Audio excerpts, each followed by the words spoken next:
Praying this morning, having based it on Luke 10, and the line that comes out time and time again for us as pioneer development workers is asking the Lord of the harvest to provide workers. And I think my question around that is, how often do we ask? Not just individually, but together and in the wider circle of pioneers. How often do we ask for more workers?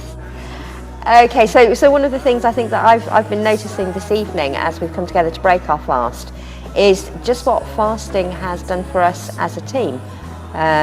During the day we've not spent specific time together. We've each been going about what we do in our normal working days. There has been quite a significant difference in the level of honesty, in the way in which we've been able to share what we've experienced throughout the day and actually what we reflect on that means. Fasting for us as a team has moved us into, I think, quite a new place. Oh man, I've had an interesting day really. I thought I could fast and do all the other stuff in a normal day that I would do normally. And actually when I got to the office, we had sports day earlier on and Amber did really well, which was great. Came into the office later, mother-in-law and father-in-law were with us, so I hung out with them for a bit this morning, it was nice. Came into the office, sat down, tried to do some work, and I didn't do as good as I would normally do. My brain was a bit fuzzy. Work production was even slower than usual, and I felt God saying to me in my fast, why don't you eat something, you silly man?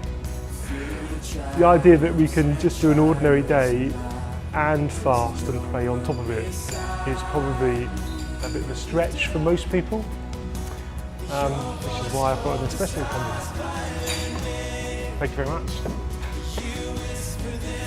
And we're reflecting that some of what Jonathan's just said is how we try and work with Fresh Expressions of Church. We try and do everything else that we normally do in church life, either corporately or all the other things we do normally as individuals in our own walk with Christ. And to do something new requires that space, it requires that oxygen. Just like with fasting and prayer, we can't just bolt that on to a normal day. It needs space to hear God and space to breathe.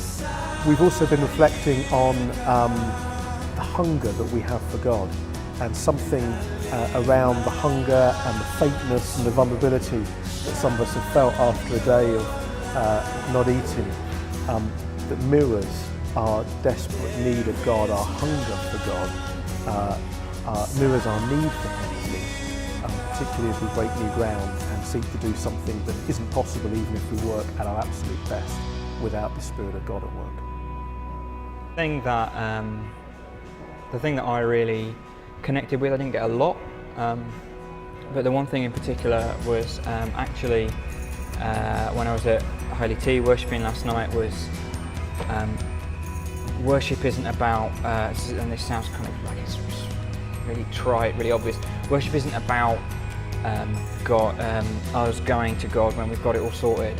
It's about us appreciating, adoring God for who He is, with all of the luggage, with all of the suitcases that we have.